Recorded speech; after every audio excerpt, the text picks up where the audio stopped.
Assalamualaikum warahmatullahi wabarakatuh. Kami dari kelompok B2, mahasiswa semester 6 Prodi S1 Farmasi Stikes Telogorejo Semarang yang beranggotakan nama-nama sebagai berikut, akan mempresentasikan hasil video animasi kami yang membahas tentang penanganan dan pengaruh pemberian obat pada hewan uji. Berikut adalah poin-poin yang akan kami bahas.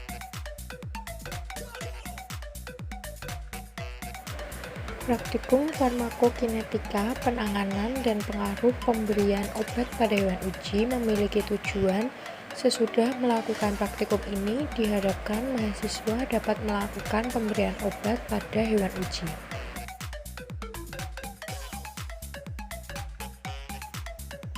Berikut ini adalah beberapa macam rute pemberian obat. Yang pertama yaitu oral. Kebanyakan obat tersedia saat ini dapat diberikan melalui mulut atau oral. Obat dapat diberikan secara oral dalam bentuk tablet, kapsul, bubuk, larutan atau suspensi. Obat yang diberikan melalui rute oral biasanya digunakan untuk mendapatkan efek sistemik. Obat-obat ini harus melalui saluran pencernaan dan biasanya mengalami first pass metabolis. Yang kedua, parenteral adalah obat injeksi yang masuk ke tubuh secara langsung dan tidak diharuskan untuk diserap di saluran pencernaan sebelum obat tersebut berefek.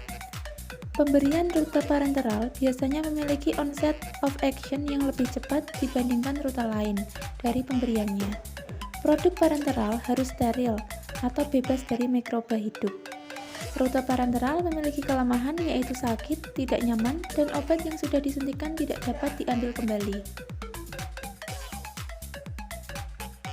Yang ketiga, intravena. Penyuntikan obat secara langsung ke dalam vena pasien merupakan rute pemberian yang paling cepat. Merupakan rute parenteral yang paling cepat memberikan onset of action. Yang keempat, subkutan. Rute pemberian ini melibatkan suntikan obat di bawah kulit ke dalam lapisan lemak, tetapi tidak ke dalam otot. Penyerapan obat ini cepat. Insulin biasanya diberikan secara subkutan. Kemudian intraperitoneal. Untuk memberikan obat pada hewan kecil, dinding otot di peritoneum atau di bawah abdomen sangat tipis dan usus banyak memiliki pembuluh darah vaskular. Suntikan pada bagian tersebut akan menyebabkan sedikit kesakitan, akan tetapi obat mudah diserap ke dalam sistem peredaran darah. Obat yang bersifat iritan dan bervolume besar dapat disuntikan dibandingkan dengan cara-cara pemberian lainnya. Berikut ini cara pemberian obat terhadap hewan dan ukuran jarum suntik. Memilih rute penggunaan obat tergantung dari tujuan terapi, sifat obatnya, serta kondisi pasien. Oleh sebab itu, perlu mempertimbangkan masalah-masalah seperti berikut. 1. Tujuan terapi menghendaki efek lokal atau efek sistemik. 2. Apakah kerja awal obat yang dikehendaki itu cepat atau masa kerjanya lama? 3. Stabilitas obat di dalam lambung atau usus. 4. Keamanan relatif dalam penggunaan melalui bermacam-macam rute. 5. Rute yang tepat dan menyenangkan bagi pasien dan dokter. 6. Harga obat yang relatif ekonomis dalam penyediaan obat melalui bermacam-macam rute. 7. Kemampuan pasien menelan obat melalui oral.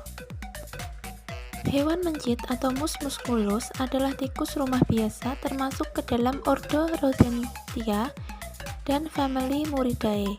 Mencit merupakan hewan yang tidak mempunyai kelenjar keringat. Jantung terdiri atas 4 ruang dengan dinding atrium yang tipis dan dinding ventrikel yang tebal. Berikut ini adalah urutan cara mengambil hewan uji dari kandang sampai memegang dan memberikan perlakuan. Kemudian untuk tabel di sebelahnya merupakan tabel karakteristik binatang percobaan. Alat yang digunakan pada praktikum kali ini yaitu timbangan hewan, spuit injeksi dan jarum 1 mili, jarum berujung tumpul untuk per oral, sarung tangan, dan stopwatch. Lalu untuk bahan yang digunakan ada NaCl fisiologis 0,9%, larutan CMC 1%, larutan teragakan 1%, chlorpromazine 100 mg per kilogram berat badan, lalu hewan uji yang digunakan yaitu mencit. Berikut cara kerja. Hewan uji dibagi dalam 2 kelompok, sediaan diberikan secara oral. Kelompok 1 diberikan sediaan dalam larutan teragakan. Kelompok 2 diberikan sediaan dalam larutan CMC. Timbang berat masing-masing hewan. Hitung volume pemberian sesuai dengan dosis dan berat badan. Selanjutnya, catat waktu saat mulai timbulnya efek. Catat waktu saat hilangnya refleks balik badan RBB atau righting reflex. Bila mencit ditelentangkan tidak bisa kembali ke posisi normal dalam waktu 30 detik. Selanjutnya, setelah refleks tersebut hilang, catat waktu saat refleks tersebut diperoleh kembali. Hasil pengamatan dari tiap kelompok dikumpulkan dan dibuat tabel. Kemudian disusun rancangan percobaannya dan dilanjutkan uji statistik terhadap data yang diperoleh. Selanjutnya, disimpulkan bagaimana pengaruh bahan pengental terhadap bioavailabilitas sediaan yang diberikan secara oral. Berikut ini adalah data-data pengamatan yang telah kami dapatkan.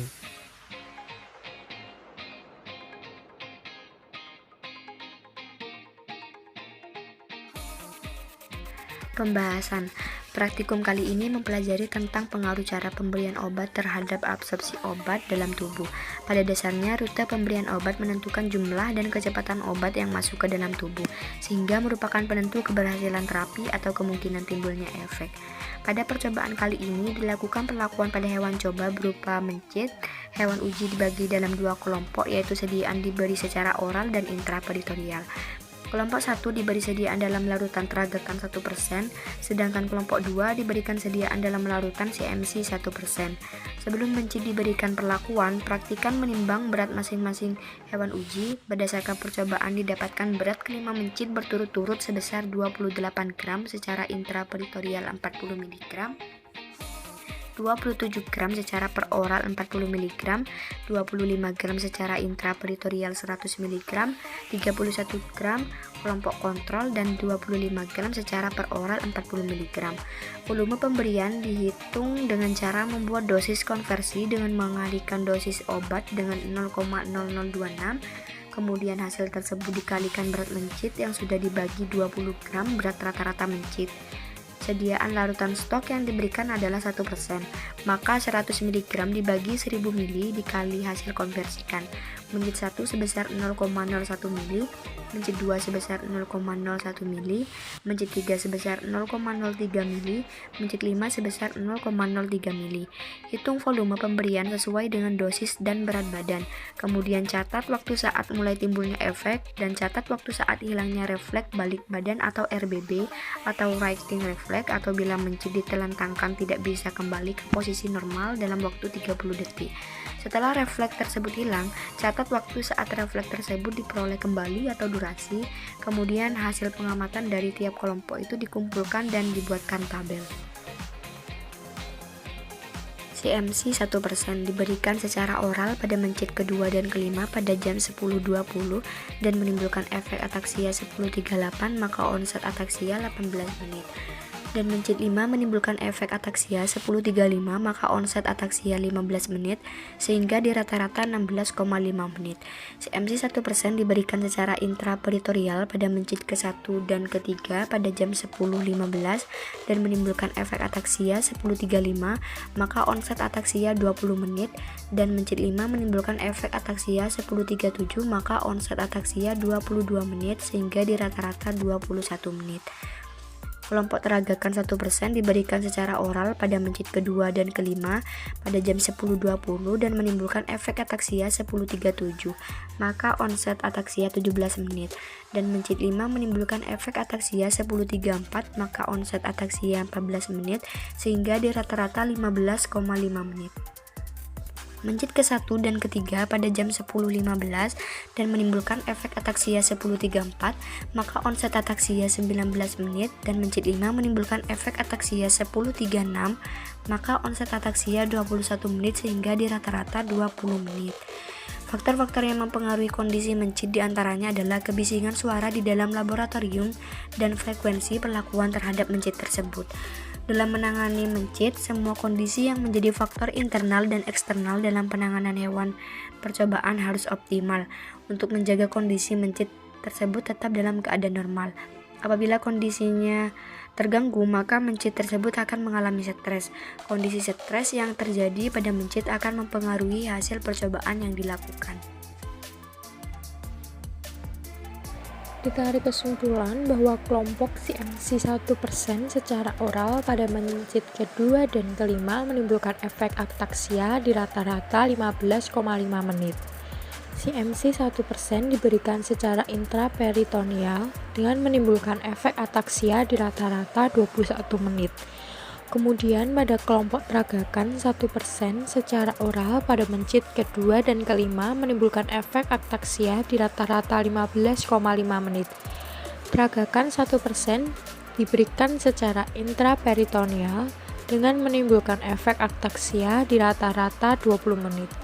Faktor-faktor yang mempengaruhi praktikum ini adalah kondisi mencit. Sekian video animasi dari kelompok kami. Jika ada salah-salah kata atau kekurangan pada poin-poin yang kelompok kami bahas, mohon dimaklumi.